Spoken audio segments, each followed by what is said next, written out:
Hello everybody, and welcome to another episode of Craftcast, the Freemasons podcast. Stephen, can I ask you a question? No, go on. Why are West Ham fans bad at geometry? Oh god, this is a gag, isn't it? Go on, why? Because they never have any points. Don't know what you're laughing at, Dalton. Dear me.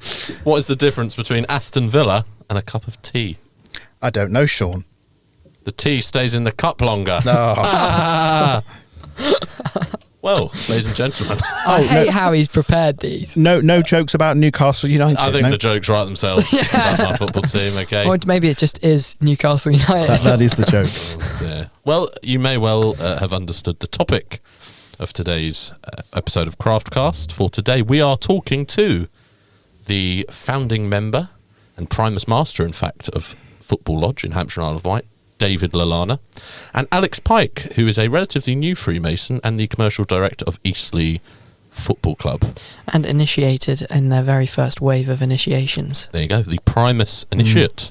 So he was initiated, as Stephen says, in that very first wave. Now, gents, I think we want to do a bit more on special interest lodges, don't we? We want to sort of look at them and find out a bit more. So perhaps, if you're listening and you're a member of a special interest lodge, get in touch, let us know, and maybe you will be sat in front of us here on Craftcast being interviewed about your lodge and what it is and what it's about, and I will come up with some terrible jokes related to your hobby or interest. How does that sound? Yeah, sounds very good indeed. I should say we have come dressed appropriately as well for the Football Lodge. As per you'll see from our social media. Absolutely. Yes. Sean representing his northern roots, Newcastle United. Away the lads. Eddie's Geordie Mags. Me, up the tune. Midlands boy wearing my Aston Villa shirt, and then Stephen Watley over here, who is born and raised in Gibraltar, goes to university in Staffordshire, yet for some inexcusable reason wearing a West Ham shirt. Listen, first of all, it's rich coming from you when you don't actually support Aston Villa. That is absolutely true. I'm actually not a Villa supporter, but I thought I had to represent one of my... You found your shirt on the way here, didn't you? Yeah. Someone sort of left it outside the house. He just wanted to clash colours with me. That's what he wanted. Yeah. I mean, to be honest, my first baby grow was a West Ham baby grow. If I didn't pick West Ham, I wouldn't have had a place to live. So blame my dad. He's still wearing it today, 6 months later. Well, there we go. No, I am a staunch West Ham supporter, to be fair. I've got this vision of you in the stands with like a beanie and a scarf on. Blowing bubbles. Yep, blowing bubbles Forever. indeed. But I do think, actually, generally, bringing it back to Freemasonry, special interest lodges like Football Lodge have a huge role in attracting different, more diverse groups of people into the craft. Yeah, well, I'm sure we'll get into it, but... Absolutely. Yeah, well, I hope you enjoy.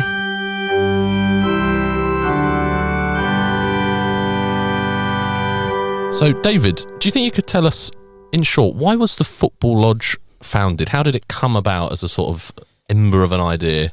It came about our previous provincial Grand Master, Right Worshipful Brother Michael John Wilkes, in his 10-year tenure, wanted to set up 10 specialist lodges.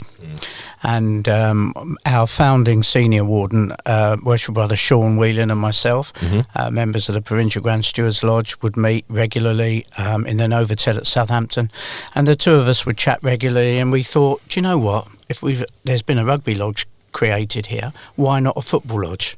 Why not? We've got, most men and women, of course, these days have an opinion on football. Everybody that has that opinion is never wrong.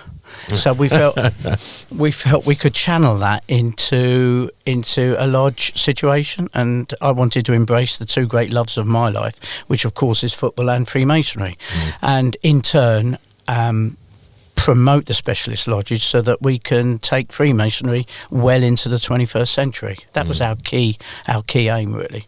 Yeah, and obviously, David, you have what could be classed as a unique connection to football, in that your son Adam is obviously a former England international and plays for Brighton and Hove Albion.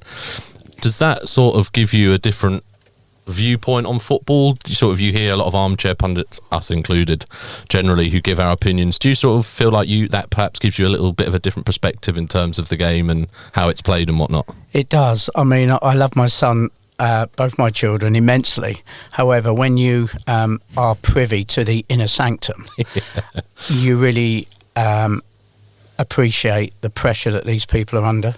So as we are sitting here with microphones in front of us, how many microphones are thrust in front of them after they've just ran 12 kilometres in 90 minutes and are expected to give a logical answer about everything. So yeah, my respect and love for him has gone up a huge level as a result of that. Yeah. And where you said Southampton, do you always meet in Southampton? We always meet, yeah. We did have an idea in the preliminary stages to be a travelling lodge, but we felt that initially we would review that after the first year. So Botley we meet there, which is pretty much in the centre of the province, and that's proved to be a really positive decision because our members come from far and wide, from Devon, from Wiltshire, from Dorset, and us in Hampshire and Isle of Wight. So it's easy accessible from the motorways, and because we start at 6:30 in the evening, it gives the younger man time to return from work and allow travel time, and that's deemed to be really, really important. Your members, are they footballers? Are they people interested in football? Family relatives of footballers? What makes up your membership? Do you know, it comes from a variety of sources. We do have a professional, ex-professional footballer at the moment, James Beattie, who everybody will know from Southampton, Everton, and in fact England. But we also have referees, we have assistant referees, we have referees assessors, we have ex-managers of non-league teams like Alex Pike here, of course, who's going to tell me if I'm saying anything wrong. So it comes from a variety, but so long as anybody has an affinity with the beautiful game, then some kind of connection. Yeah, it does. It's got to be loose, really. It's got to be loose. Yeah. How many people do you have as members of the lodge, approximately? We have, there were 29 founders. We've lost three. Three founders have passed away, and we've had 3 resignations, and I think we've lost 2 since. But however, the net membership is plus 59. Yeah. That's a really healthy sized lodge then. So it's a really healthy sized lodge, and we're growing all the time, which is important. We need to create an atmosphere that's pretty unique to attract people from different walks of life. Freemasonry has to be interesting. It has to be fun. We have to create a unique environment, I think. I think one thing that, particularly, for example, in the university scheme, one thing that can easily be lost when you're answering the question, why join, is it's fun. And it's not just, it's really interesting and you can meet lots of new people and enjoy a nice dinner and some ritual and all that. It's got to be fun, and I think particularly your lodge, that's what we try and do. Covers that side of it really nicely. For me, I'm relatively young.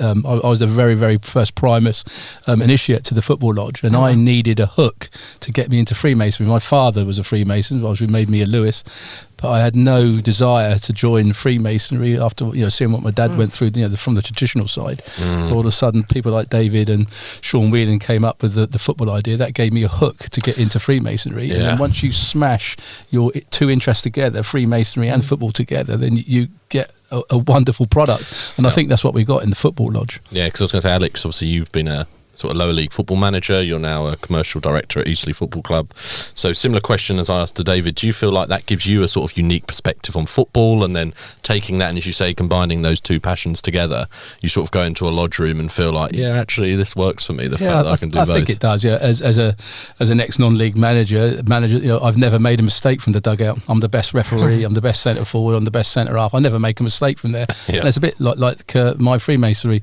from the junior warden's chair. I never make a mistake. But that's the thing that we're trying to do. Is that fun aspect, and it's nice to swap the opinions with referees. I had a reputation for not getting on with referees well when I was a non-league football manager, but now they're all in the lodge, and you can see their perspective and see where they're coming from. It gives you a different outlook on life, and it's an enjoyable one. You talked earlier, David, about how you have to give the hook to get the people into the lodge and make it unique and special. Do you have any unique traditions in your lodge, or unique things that you do in your lodge that make it distinctly special whilst keeping it Freemasonry at its core? Yes, we do. There are too many to mention here in this podcast, but all our customs and practices are evolving continually, and It's a new lodge, of course. Yeah, it's Sorry? a new lodge, of course. So in it's a going, new lodge, yeah. And the idea for us is because everybody is equal, we allow even the entered apprentice to come up with ideas. And put their viewpoints on everything. We're never the finished article. So, for example, we have on our installation nights, we have a loose football, the football that was used in the First World War. So that's always placed on one side of the Worshipful Master's pedestal, and the new football that the Worshipful Master carries in and carries out at each meeting, that's on the other side. So sometimes words are not needed. You've got the very old, the traditional values, and the very new, and that makes people reflect. So that's symbolism, an example of symbolism in football. We also have the football fire, which Alex will explain. Obviously, you've got the various different fires. So the best way is to demonstrate that our fire, when we're acknowledging other people from other lodges and whatever, or someone's done something good within our lodge, then it's just a simple... And that's the football fire, So there's little things like that we try and bring in with a football connotation, bring it in within Freemasonry, and just give that fun element again. So do your officer names have different? Do they have different names in your lodge other than senior deacon and junior warden and master, etc.? Do you nickname them? We haven't, but we might do. We might give you 10% credit for that idea. Yeah, we'll have a look at that one. I don't know if that's hugely approved, but I'll if it works, then it's my idea. Yeah, never seen. If you get told off, you didn't hear it from me. We're looking at a summons that you very kindly brought along from your recent Burns night meeting, and I have to say, it's incredibly creative. If it's okay with you chaps, we'd love to take a photo of it and share it on social media so that listeners can see it. But it's essentially, it's a football program, isn't it? I mean, that's what it is. For all intents and purposes, that's what it is. To the extent that on the back, there's actually a list of lodge officers, but set out in what have we got? A 4-4-2, 4-4, hang on. Yeah, 4-4, yeah, 2-1, yeah. There or thereabouts. Maybe a holding midfielder in there somewhere. You could call your membership officer the scout. There you go. But it's fantastic. I've never seen anything like that. But that's exactly the sort of... It's an experience, isn't it? Yeah. It's about building, creating an experience. So that if you are a football fan and you are turning up, that's going to make you feel like, yeah, this is the place for me, isn't it? That's. But like David said, we do very, very value our traditions, but then we do involve on that. So the DC, if you do make an error in your ritual, you'll get a red or yellow card. They also, when we have double initiations, they're bringing them up towards the pedestal. Then so the referee, you mean? Yeah, the referee. They would then put the line on the carpet, and they'd have to come up to that line on the carpet. So yeah, there's lots of connotations with football that we try to bring into the football lodge. If you can imagine that the lodge can hold probably 120, 130 people at Botley, and more often than not we have 100 people at our meetings. The underlying something atmosphere. Different, isn't it? It gets the adrenaline going. Yeah. It gets everybody involved. Everybody wants to participate. Everybody's expecting different things to happen in the lodge. Our ritual is of the highest quality, and of course the aim is always for everybody to do their best, whatever that is. It doesn't matter. Yeah. But we have these little peculiarities which makes things interesting, like the football gavels, the old-fashioned football gavels that we have there. And we also have a pedestal now, which was part of Alex's initiative in the earlier days. So the football that we carry in is on the pedestal, just like a football plinth that you get in Premiership games. Yeah. Oh wow, nice. Oh, that the referees pick up as they walk. That's it. Yeah. So the Worshipful Master picks the ball from there. I like that. Yeah. And the other important thing as well is that our dining is only 2 course. Okay. So the length of our meetings pretty much reflects the initiative that the Programme Master said at the last quarterly communications. It lasts 90 minutes plus a bit of extra time, but not much extra time. So it gives people enough time to congregate afterwards, have a 2-course meal. It's £13-14 maximum, so you can invite guests. You're creating this unique environment for Freemasonry to flourish. What better? Why wouldn't you want to come to a meeting? Sounds like a rather footballing atmosphere in general. Yeah. Unbelievable. Like Dave said, talking coming up on the train, I do a lot of visiting. That's where I get a lot of my information from. And I go to those meetings, and they got 25, 30 people there. At my next meeting on the 2nd of March, I'm bringing 32 guests. So I'm bringing more. So, that's how popular the football lodge is, because people want that experience. They want that fun experience. Yeah. So talking about your members, presumably they're not just limited to Hampshire and Isle of Wight. Do you have members from other provinces, districts, etc., etc.?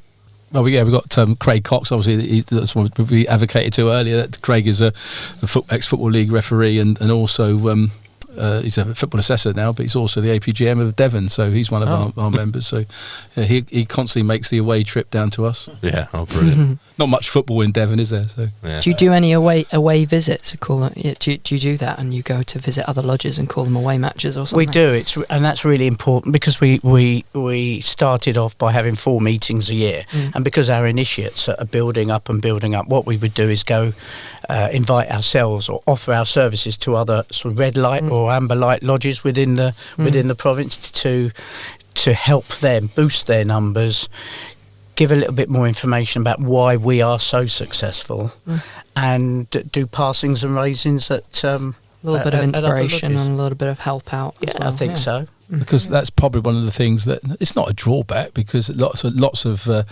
lodges would like to be in our position, but we normally do a double initiation at every one of our meetings because we've got so many people that like to join us. So consequently, that means then we can then farm out the fellow craft and the raise into other lodges, and that's what we do then call an away trip. Everyone then goes and follows that candidate to there. Like my last away one was I went to the Sussex Football Lodge last Thursday because obviously we got a synergy with them because they consecrated after us, but they seen the model that was set up by David and Sean Whelan, and they wanted to copy that and take that into Sussex. So we like to go and support them as and when we can. That's nice. I think that's probably the nice thing about special interest lodges in general is it's got a dual purpose of it brings people in who are interested in that special interest, like you said earlier, Alex. It gave you a reason to come into it other than just wanting to join Freemasonry, but also gives current Freemasons something a little bit extra to their current experience of Freemasonry and to really get involved, like you said, combining the two loves of your life. But it's also the whole package of it's the ceremony, of course it is, but the festive board is really important as well, because it should be a complete evening for people to enjoy. Yeah, of course. Every worshipful master gets paraded in by their own team's anthem. Although I sat on the fence initially and had match of the day, but Sean Whelan, who followed me, was Z Cars with the Everton. Paul Morton, Leon and Paul Morton had When the Saints Go Marching In. Yeah. So that creates drama in itself. I think. Do people have to sing along to it? They have to sing along to the football lodge anthem at the end when they're going out. But not blue is the colour. Okay. But for example, they wouldn't have to sing "I'm Forever Blowing Bubbles" if I were to. I'm not singing. Nobody would be encouraged to sing football lodge. No. Damn. We draw the line somewhere. Actually, that picks up on something. You must have, with that many members, a vast array of different football teams that are supported. I can imagine there's some great banter between different. I mean, Sean Whelan being an Evertonian, I mean, they're not having a good time of it at the moment, obviously, although things are on the up a bit now.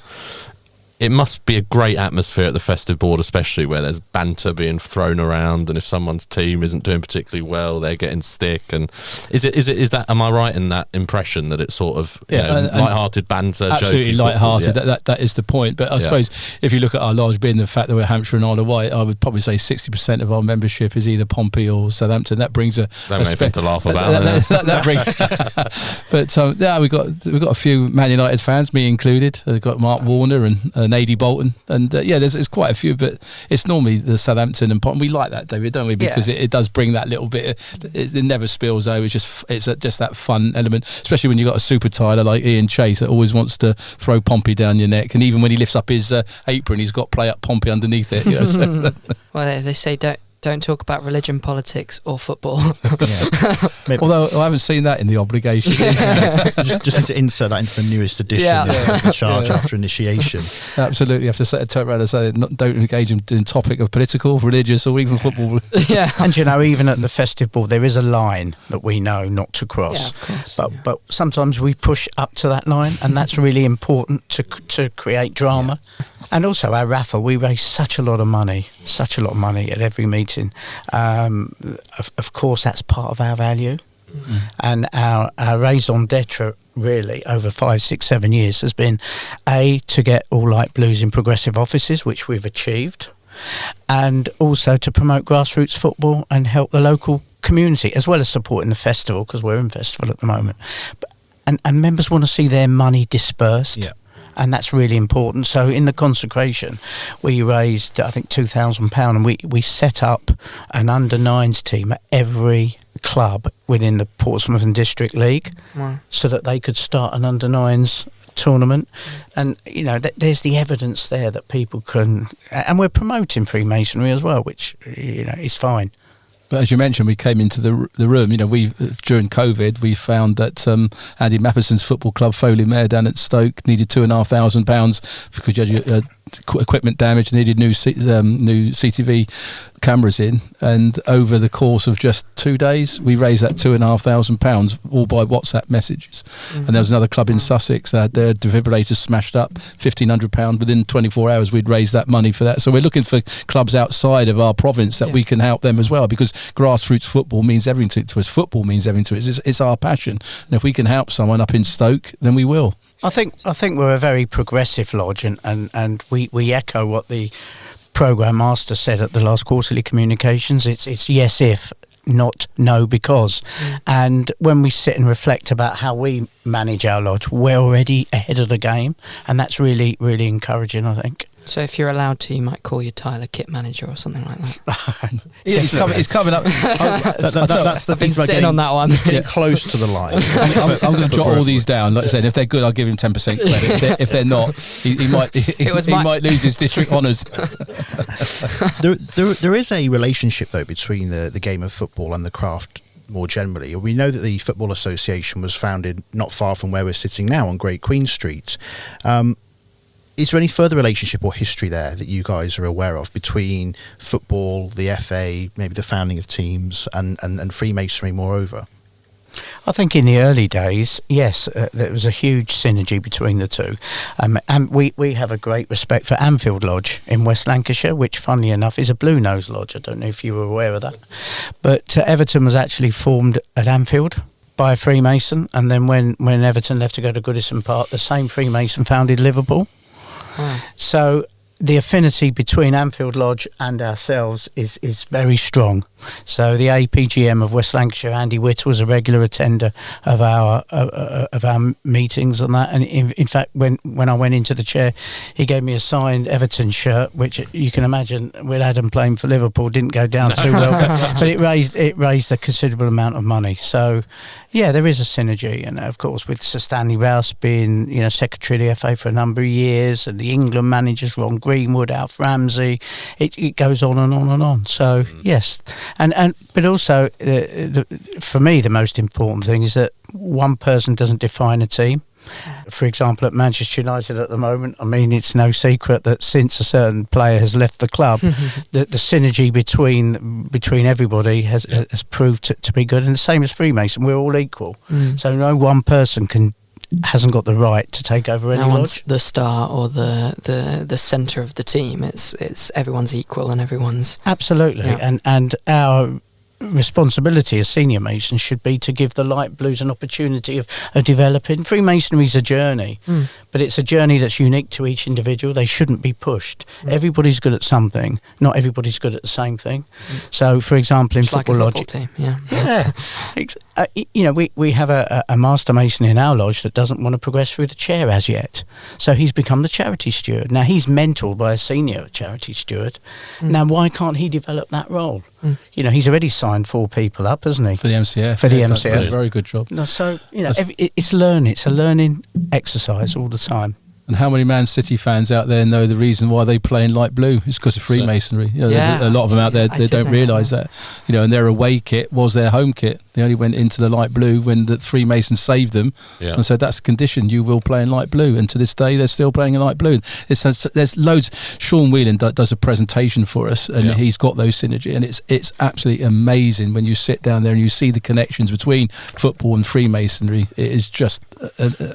I'm always mind blown when you read that and you see the players and the people that are connected with it and the stories behind it. And Sean actually does a presentation, doesn't he, for lodges? He does. And if anyone's interested, when if they want to email us, we'll forward you on to Sean so you can arrange your your football and Freemasonry talk? Because it is, I mean, I'm looking at the booklet now. I mean, there's hundreds of names of people that I'm recognising, you know, just scrolling through. It's an amazing synergy that I certainly wouldn't have known about. So it's a real... And all the money he raises goes to charity. Yeah, I mean, there you go. So. Another thing with Sean, Sean's our DC now, and he does go under the title, he is our football coach, he's our trainer. So when we do COIs, we actually do a training, and he wants us to wear training tops and get involved. But Nice. one of his aims and ambitions, I know, is that he wants to get a lecture team up together of light blues that can actually take that football presentation on and take it out there. You know, it's his baby, he's created it, but he wants to hand it on to others and let others, you know, participate and get involved, which I think is a fantastic thing. Absolutely. I mean, one of the pillars of the new strategy, the 7-year strategy that was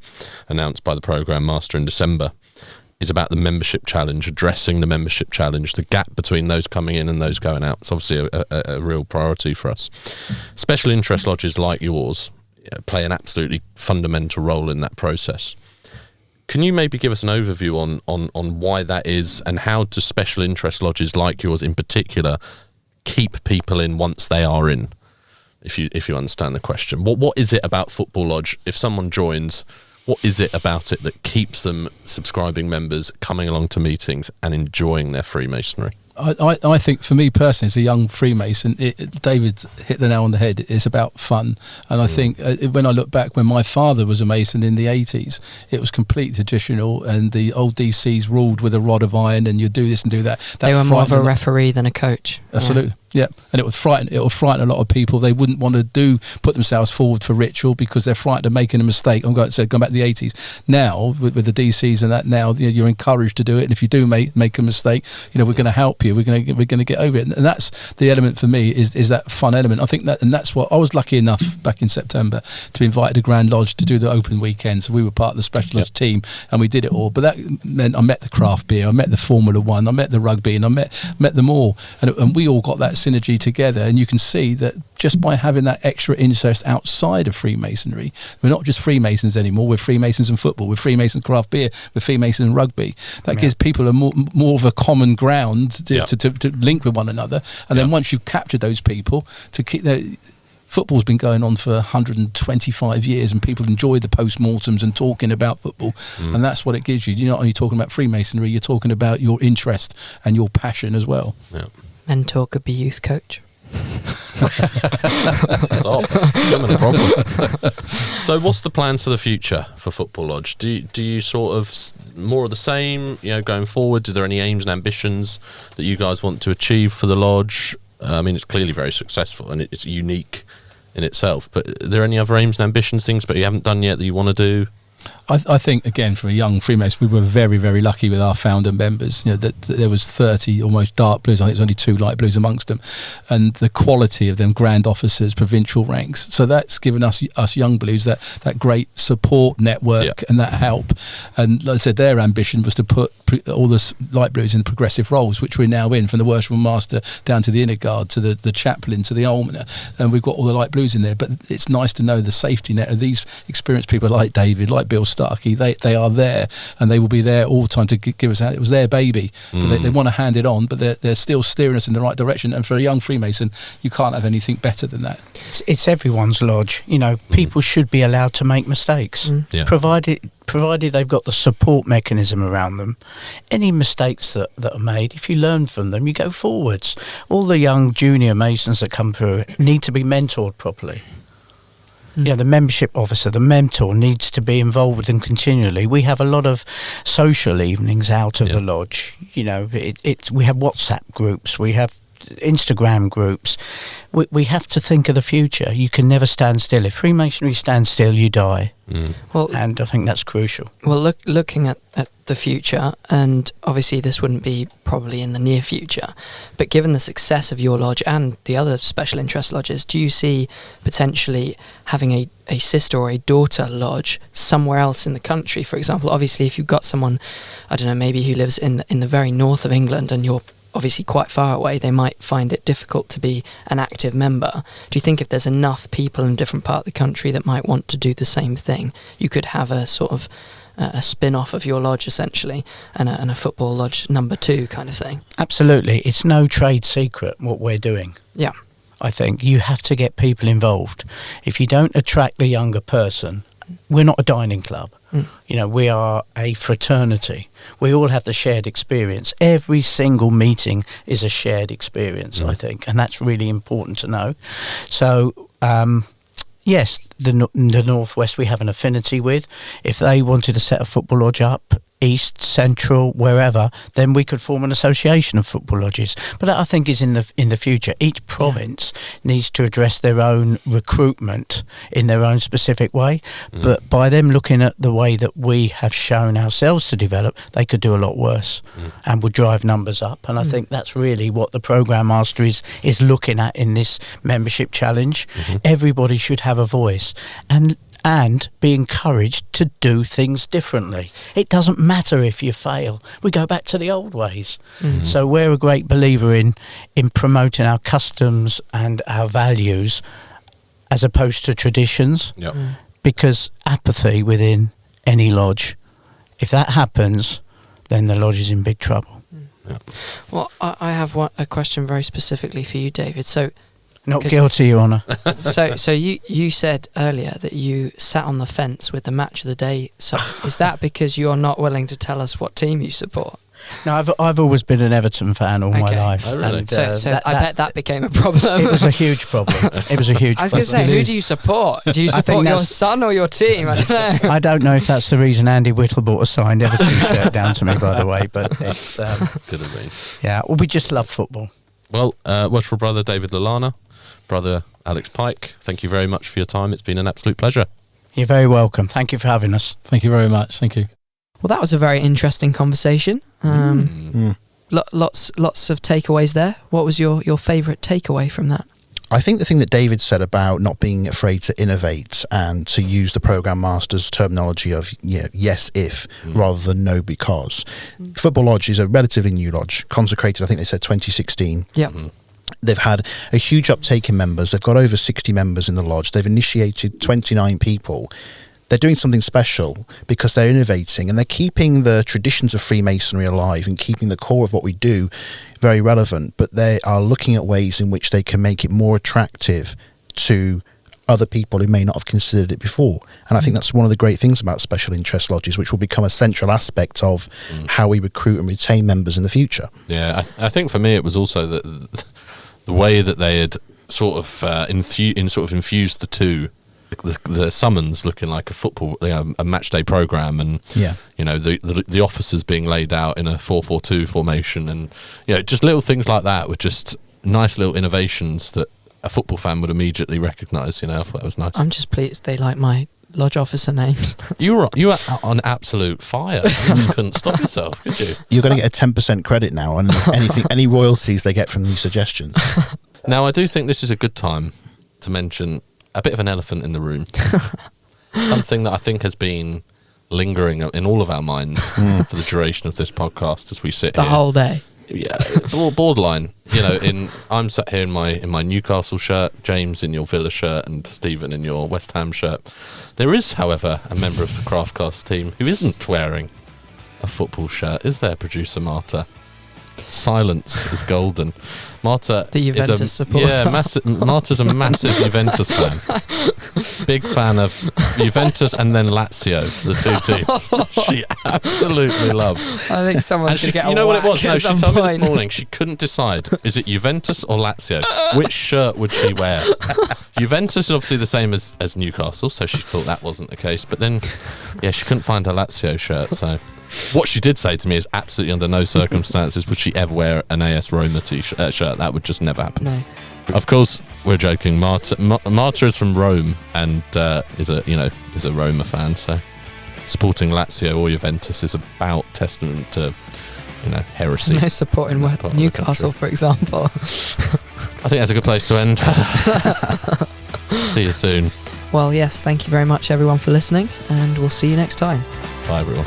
Bye. Craftcast, the Freemasons podcast. The podcast is hosted by Sean Butler, Stephen Watley, and James Dalton. The producer is Marta Zandri, and the podcast is edited by Trisonic.